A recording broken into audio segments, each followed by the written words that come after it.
नमस्कार, मैं हूं गौरव किशोर शर्मा। आप देख रहे हैं C10 न्यूज। उत्तर प्रदेश में अगले साल यानी 2022 में विधानसभा चुनाव होने हैं, जिसमें अब कुछ ही महीनों का समय बाकी रह गया है। ऐसे में सभी राजनीतिक दल एक्टिव हैं और चुनाव के मद्देनजर अपने अपने वादों का पिटारा खोल रहे हैं। वहीं सूबे में युवाओं को रिझाने के लिए सपा सरकार की तर्ज पर योगी सरकार भी अब युवाओं को स्मार्टफोन और टैबलेट देने का वादा कर चुकी है। लेकिन सबसे बड़ा सवाल यह है कि पिछले 4.5 साल से योगी सरकार कहां थी। कुछ ही दिनों में आचार संहिता लगने वाली है। सरकार जिस योजना में युवाओं को टैबलेट और स्मार्टफोन देने का वादा कर रही है, उसका 4,700 करोड़ रुपए का टेंडर अभी तक किसी भी कंपनी को नहीं दिया गया है। डीजी शक्ति नाम का पोर्टल भी लॉन्च नहीं हुआ है। फिर कैसे ये वादा पूरा होगा, देखिए रिपोर्ट। योगी सरकार के 4.5 साल पूरे हो चुके हैं। प्रदेश में बेरोजगार युवाओं के प्रदर्शन लगातार जारी हैं। योगी सरकार ने जो वादा अपने संकल्प पत्र में किया था, उसे जब चुनाव नजदीक हैं, तब अपने सियासी फायदे के लिए पूरा करने की घोषणा की है कि वे स्मार्टफोन और टैबलेट उन युवाओं को बांटेंगे जो graduate, post graduate, BTech, polytechnic, medical education, paramedical और कौशल विकास मिशन की ट्रेनिंग लेने वाले छात्र हैं। योगी सरकार 1 करोड़ बच्चों को टैबलेट और मोबाइल देने के लिए टेंडर जारी करेगी। और कोरोना जैसी महामारी के दौरान प्रदेश सरकार ने स्कूल और कॉलेजेस में पढ़ रहे अपने छात्र छात्राओं की समस्या को देखा और इसलिए सरकार ने तय किया है कि प्रदेश के नौजवानों को हम लोग टैबलेट और स्मार्टफोन उपलब्ध करवाने की कार्रवाई करेंगे कि अगर जिन नौजवानों के पास ऑनलाइन पढ़ाई करने के लिए अपना स्मार्टफोन या फिर टैबलेट नहीं, हम लोगों का प्रयास है कि नवंबर के अंतिम सप्ताह से हम प्रदेश के अंदर उन सभी नौजवानों के लिए सुविधा उपलब्ध करवाने का कार्य करेंगे।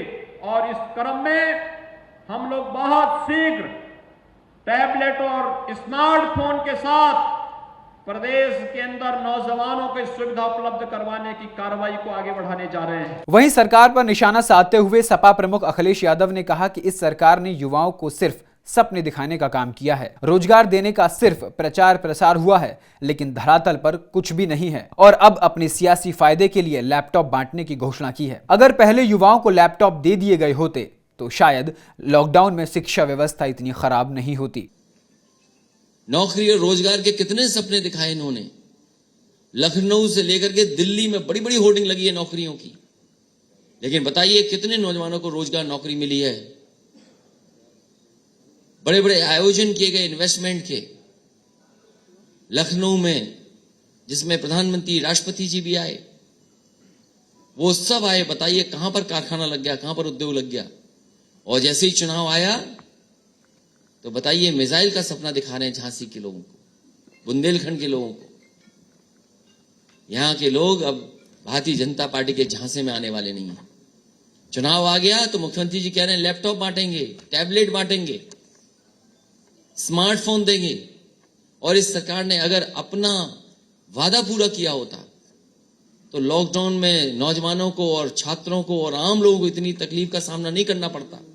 ये तो कह रहे थे हम डाटा फ्री देंगे, वाईफाई कर देंगे, लैपटॉप देंगे, स्मार्टफोन देंगे, टैबलेट देंगे। अगर दे दिया होता तो लॉकडाउन के अंदर इतनी तकलीफ और परेशानी का सामना नहीं करना पड़ता किसी को। लेकिन लैपटॉप क्यों देंगे? हमारे बाबा मुख्यमंत्री लैपटॉप चलाना ही नहीं जानते। अगर वो चलाना जानते होते तो शायद लैपटॉप भी देते, वो उसकी जरूरत को समझते। अब जब चुनाव आ गया है तो अब टैबलेट देने जा रहे हैं। कौन सी टैबलेट दी इन्होंने? ये नाम बदलने वाली राजनीति और काम दूसरों का अपना बताने वाले लोग। नाम बदलने वालों को जनता बदल देगी और बदलाव की जो लहर चली है, बदलाव की तरफ जनता चली है, इनको उत्तर प्रदेश से हटाने का काम करेंगे। योगी सरकार की लैपटॉप और स्मार्टफोन की योजना की घोषणा के बाद विपक्ष हमलावर हो गया है। विपक्ष का कहना है कि वर्तमान सरकार का 2017 का वादा अब जब चुनाव नजदीक हैं तब पूरा करने चली है। वास्तव में सरकार युवाओं का वोट खरीदना चाहती है। वादा था 2017 का और जब विदाई का समय आया है तो लैपटॉप बांटने की बात कर रहे हैं।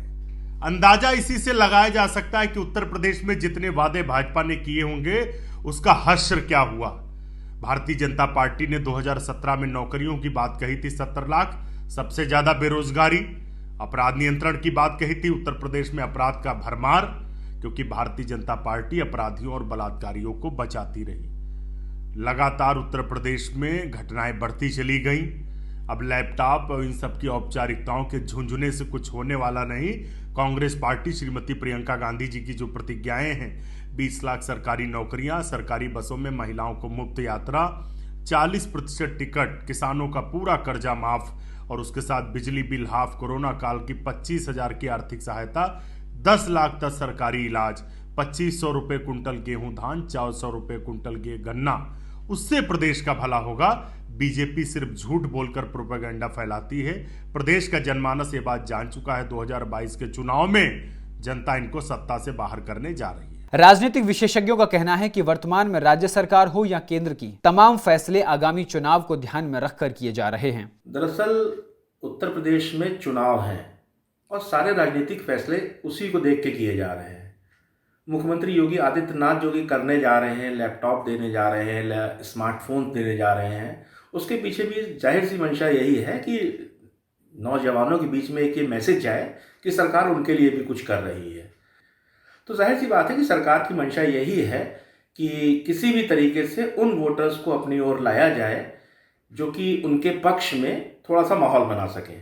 समाजवादी पार्टी प्रमुख अखिलेश यादव ने अपने कार्यकाल में 12वीं पास छात्र छात्राओं को लैपटॉप के साथ साथ इंटरमीडिएट की पास छात्राओं को एक मुश्त धन देने की योजना को फिर से शुरू किया था। ये समाजवादी पार्टी की पुरानी योजना रही है। आपको बता दें कि मुलायम सिंह यादव ने अपने पिछले मुख्यमंत्री कार्यकाल में बड़ी संख्या में छात्राओं को कन्या विद्या धन बांटा था, जिसको बसपा सरकार ने बंद कर दिया था। अखिलेश ने सत्ता संभालने के बाद योजना की दोबारा शुरुआत की। मुख्यमंत्री ने योजना के तहत बांटी जाने वाली राशि भी बढ़ा दी। पहले 12वीं पास छात्राओं को कन्या विद्याधन के तहत 20,000 रुपए बांटे जाते थे, लेकिन अखिलेश यादव ने इसे बढ़ाकर 30,000 रुपए कर दिया था। आज के लिए खबरों में बस इतना ही। देश और दुनिया की तमाम बड़ी खबरों के लिए जुड़े रहिए C10 न्यूज के साथ। नमस्कार।